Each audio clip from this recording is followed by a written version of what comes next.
Oggi parola simpatica, molto usata, che però credo che proprio pochi sappiano veramente il significato.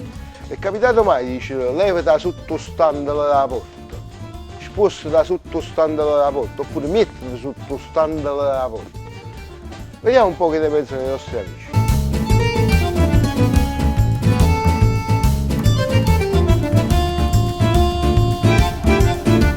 Standale la porta, fermaporta, non ho idea. O standale da porta, è il sostegno della porta. È la fase della porta, è quella di legname. È un standale di pezzi di legno che è sopra la porta. Lo standard della porta, non lo so. Standale la porta è quello là che circonda la porta, di legno. Non ho capito? Poi qualche altra cosa?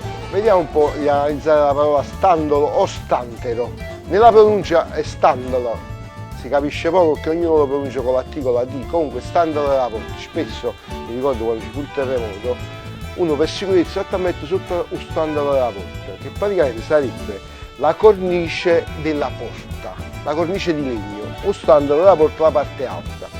Questa parola ci viene dal latino, che praticamente stantero viene da stantarius, che sarebbe sopra, in alto.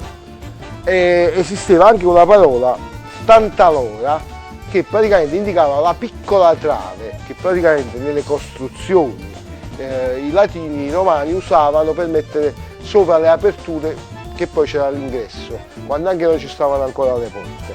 Quindi praticamente un standolo della porta viene da stantero, che è questa piccola trave che sovrasta l'apertura di un vano.